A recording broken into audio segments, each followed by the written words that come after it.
appears that there might be some mechanical woes for Tim Prince in the number 4 as he's choosing to start on the tail. But that front row is a good one. Jordan Weaver and Derek Groomer. Tyler Lockmiller's been close to a win this year. He's in row number 2 with Jake Leetzman on the outside of row number 2. I don't think 661 should. Jay Humphrey not out there in car 661. Green flag. Here we go with your modified A main event.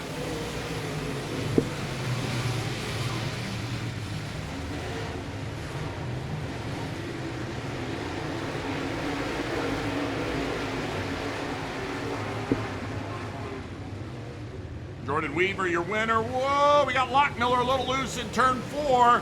Still loose down the front stretch, but he gets back on the track. Well, that really cost him. He was running 3rd and comes back on the track running in the 11th spot. So Weaver, your winner last Friday night, is back out in front again as his team's starting to get better.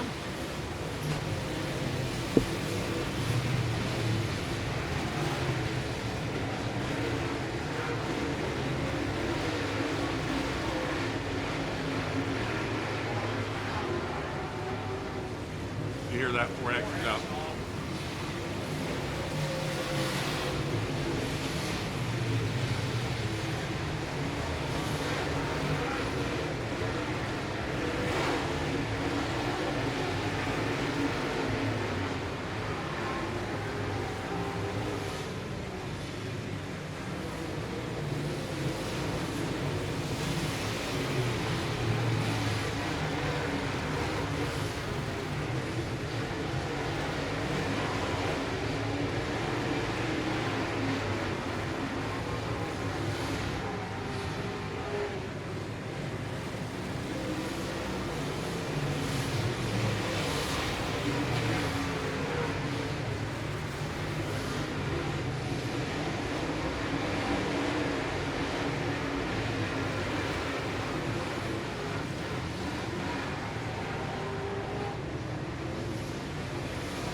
And your top 2, almost a full straightaway advantage over 3rd place.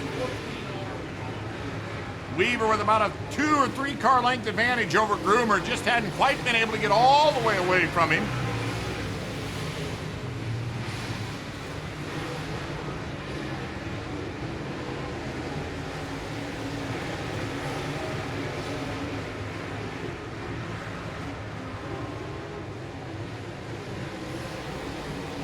Jeff Deckard runs in the 3rd spot. Leetzman runs in 4th. Clark runs 5th right now. And James Walters right now runs in the 6th position.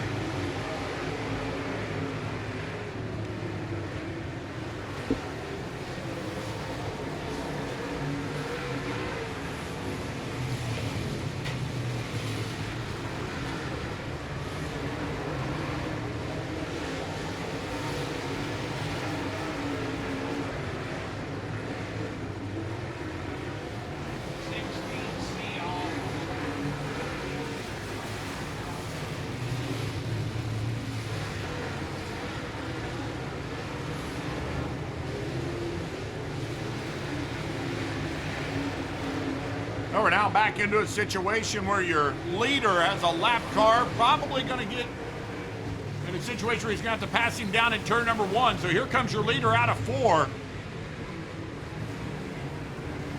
Jordan Weaver. Weaver chooses to go to the inside. Let's see if Groomer can close the gap a little bit here. All the way back, now almost a half a lap advantage over Jeff Deckard.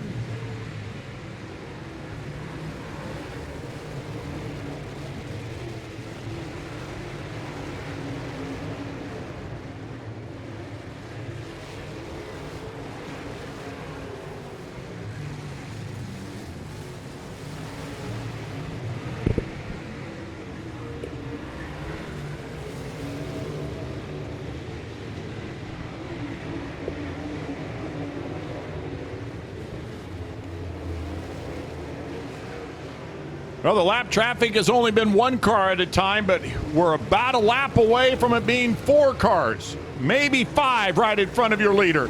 He's really hoping to see that white flag pretty soon is Jordan Weaver.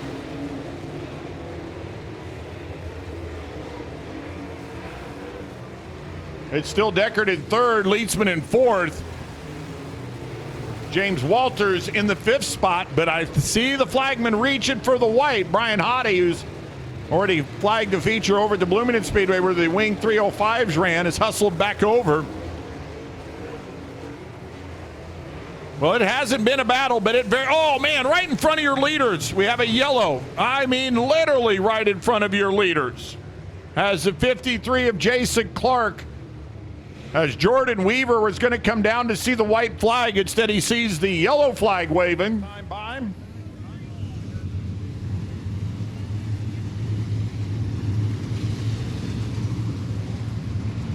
Restarts are critical, and of course we pick up the pace this season going into turn number 3. Derek Groomer's going to try to time it exactly like a hydroplane boat.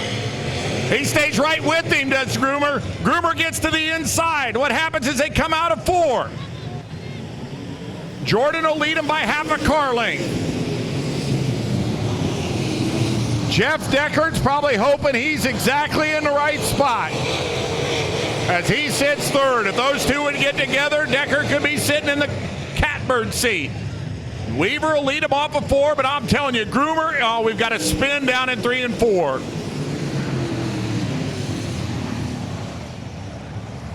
A 3-car spin down in turn number 3.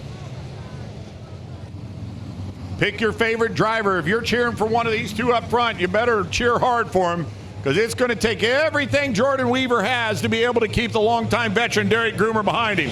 Groomer gives it a look right now. Groomer gets down inside right now as they come out of 4.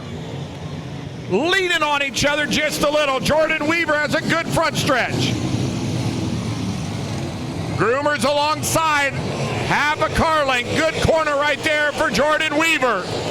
Jordan Weaver with a 1-car length advantage heading into turn number 3. Will come off at turn 4. And for the second straight week, Jordan Weaver picks up the win. Groomer, Deckard, Leedsman, and Walters, your top good sponsors here. There, he can hear you. How about it for Jordan Weaver? That's going to cool him off just a little bit. I'm not going to do any of those, Jordan. I'm just going to talk to you. What a run there. Those restarts had to make you a little bit nervous, but you did exactly what a veteran driver does. You held your line real well. Yeah, the only thing bad about that 2-cone deal is I think everybody just expects the leader's going to go with the first cone. So I was trying to do what I could to keep him behind me, but he was showing me his nose down there. Just thankfully we got this thing rolling good enough that it didn't matter. You know, let's flip-flop here for just a second. If you were running in second, would have you done anything different that he did? I can't say. It's hard to say, really. You know, you just try to get the best jump you can, and with the way we do it back there, it's just hard to stay in line. And you know, I think there's a couple of things we could do to change it up, but I think it makes it interesting. It definitely makes it interesting. The fans were enjoying those restarts. You and this team have come together, and it really looks like it's a good opportunity here for you. Who do you want to give a thanks to? Yeah, you know, we got this thing rolling really good right now. I just got to thank, you know, Carlos and Leslie. They had the faith to put me in this car, and it's working out pretty well. You know, I got to thank everybody that helps me in the pits. You know, Dad, Tommy, every week, my girlfriend Erin, my mom, everybody, Brayton. It's just a big group effort, man. You know, Jordan, it was just a couple years ago when I would interview you, I talked to you about how early you are in your career. I don't know if you noticed how I started tonight, but I said you made veteran moves. You have moved yourself to that part of your racing career with all your wins and championships and points. You're now a veteran. Congratulations on your big win tonight, and many more still to come. Thank you. I appreciate it. Yeah, I'm just happy we could run with these guys. You know, they've been doing it a lot longer than me, and just trying to make a name for myself. Well, he's making a name. Another win here tonight. 2 in a row. Jordan Weaver.